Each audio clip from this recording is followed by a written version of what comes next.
امروز باید عرب شد. قراره چیکار کنیم؟ امروز میخوام یه ترک و یه تورو عرب کنم. خب تو نخلستون عرب شدیم کاملا، لباس عربی پوشیدیم. نخلا رو نشون بده. پارسا رو نشون بده. تویوتا داریم. هم میتونی توش ماهی بفروشی، هم میتونی توش میوه بفروشی. یزدان یه یزدان جاش خالیه ولی خب خودش اونجا. عشقی داداش یزدان. اینا رو میبینید تو پام بچه‌ها؟ این 1 هکتاره، اینم 1 هکتاره. تاق زد بنده خدا. آب. دوستان یه دقیقه بیا اینجا، یه دقیقه بیا اینجا.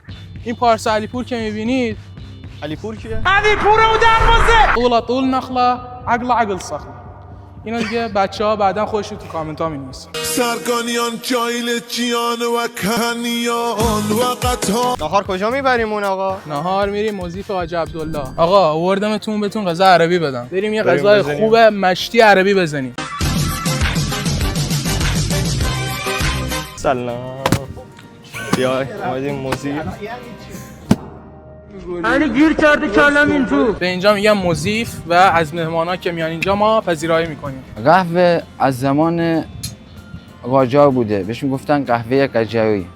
قاجار با کسی که خصومت داشتن دعوتش میکردن، سمو میریختن تو قهوه بهش میدادن، اون طرف رو ناکار میکردن، یعنی میکشتن. به خاطر همین اعراب اومدن یه قانونی رسم کردن واسه قهوه خوری که برعکس تمام مهمانی میزبانی اولین فنجونو خود میزبان میخوره. دومین فنجون اسمشو گذاشتن ضیف به معنای مهمان. سومین فنجون اسمشو گذاشتن کیف، یعنی مهمان اگه 3 تا فنجون پشت هم بخوره میخواد بگه لذت بردم، کیف کردم. چهارمین فنجون که مهمترین فنجونه اسمشو گذاشتن سیف. حالا سیف به معنای شمشیر. حالا شمشیر چه ربطی به قهوه خوری داره؟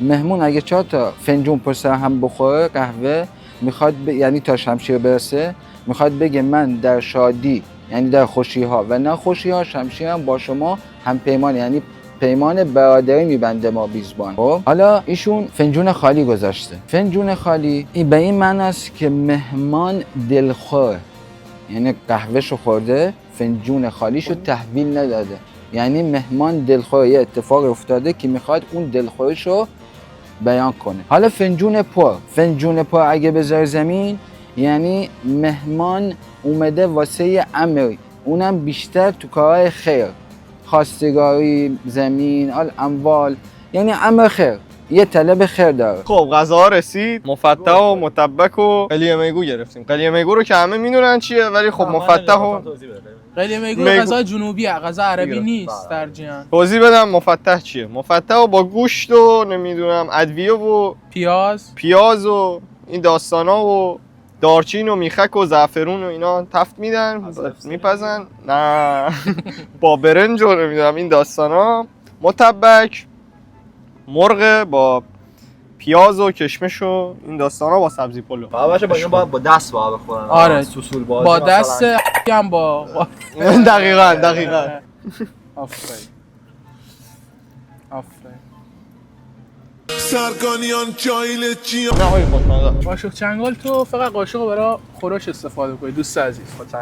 ما چنگال نداریم، عربی. اینا کافتابی تو درهار ببینی. بچه من رژیمم. عالیه. بس دیگه ما دیگه با دست نمیخوریم. آقا برو بیرون. داداش سفره داده بودن. یا علی ما غذا رو بخوریم سفره داده بودن بهمون. ما دیگه خیلی عربی. بچه متاسفانه من انداختم بیرون. همچین وضعیتی داریم الان. به درد کسی خوردی، به دردت نخورد، به دردش بخوری، به درد نخوری. سرگانیان جایل جیان و کنیان و قطار. ناموسم داشتم میگفتم چی وضعش؟ یعنی چی؟ مثلا چی کار کردم؟ یا حالا اون دوتا گوزی دادم مثلا انداختم ما رو بیرون که چی؟ نه یا اینجا آقا به نظر من اینجا اصلا تو مال خیابون اینجا بری خاک میخوری به نظرم.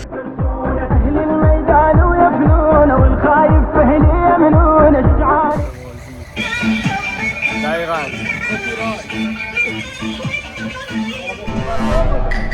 صدا مرگ میره. مو اسماعیل میده. آقا تو خوردم. دوستان صداش ترسناکه، خودش ترسناکه. صداش خیلی ترسناکه. امیدوارم گوشیم سالم بمونه خودم زنده بمونم. گوه خوردم یا الفت یا وای دارم میافتم.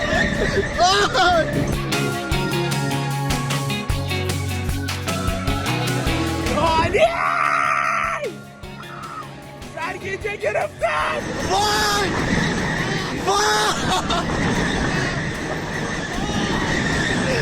گوه خوردم.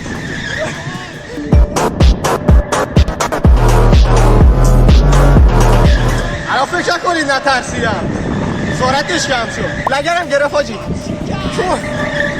چونم چی کرد؟ وای وای بسته.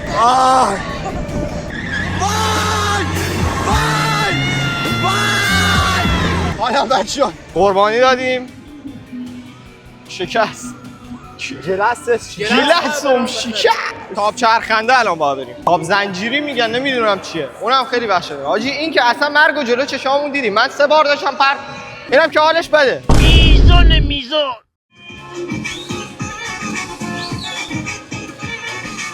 اینا قراره بریم؟ نمیرم. وای. حاجی ناموسم بکن. حاجی همون کندش پرت چی قشنگ تو اون ساختمونه. بلیطا رو گیو اوی میکنم، من سوار نمیشم. یا ابوالفضل پاسا رفتیم که داریم. یا ابوالفضل خیلی بالاییم. اینو در بیار از صورت. شطورها هستن منگولاوی. داداش داری میزنی به میکروفونم داداش. یا ابوالفضل تازه شروع شده، اما سرعت زیاد شده. وای وای وای وای وای وای وای.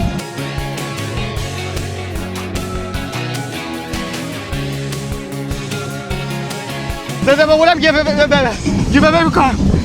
یا ابوالفضل. وای وای وای وای. شاید دارم فکر می‌کنم بلژیم.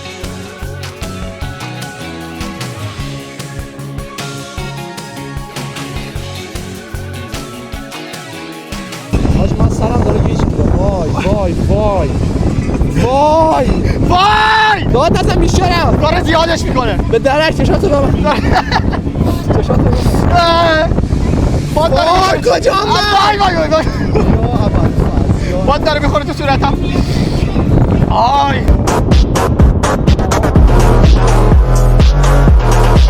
گود بای کیتی. پارسا چقدر بدم بعدی و تنها میای؟ یه بلیط دیگه داریم. ناموسم؟ آره تنها پارسا رو میام. از حست برام بگو عزیزم. آره چند بدی؟ نمیدونم فعلا برو بعد باهاش با هم صحبت می‌کنیم. خداحافظ. دیگه بلیطو دادم، دیگه پولت هم نمیدم. به من تعجب شده. نمیتونستم بگم. 6 ماه نمیتونستم بگم. 116 کامیو بخوریم. ما که نترسیدیم، ما ریدیم. ناجی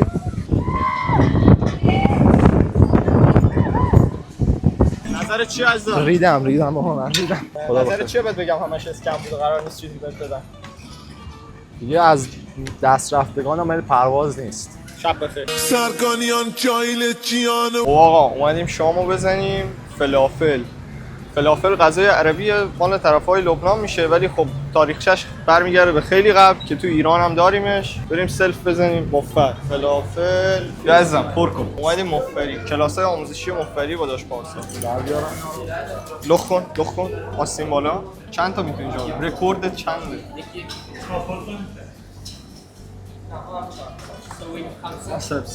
فکر کنم همین ستامون رو سیر کنه. خیلی نگاهش نکن، استرس میگیره. نمیتونه اجتماعی اضطراب اجتماعی میگیره. خیلی پر نکردی حاجی. نه من نمیخوام زای بازی در بیا حاجی. چه چوسی میریزه، بیا نگاه کنم. چیکار کنم؟ دست که نمیشه بردارم. آدم تمیزی هست. نگاه این اومده مفری. داداش رئیس که کسی قول بشه. دوازم مفبری فکرم باید صلوات بفرست. ما تنها نمیخوام مشکلی هم. شما نمیدونید 1 ساعت دارم فکر کنم عربی میخوام. آقا خودم من بسم الله یادت نره.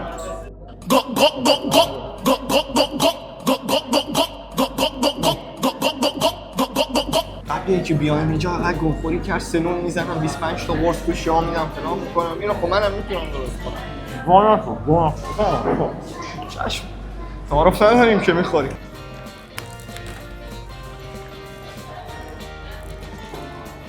نه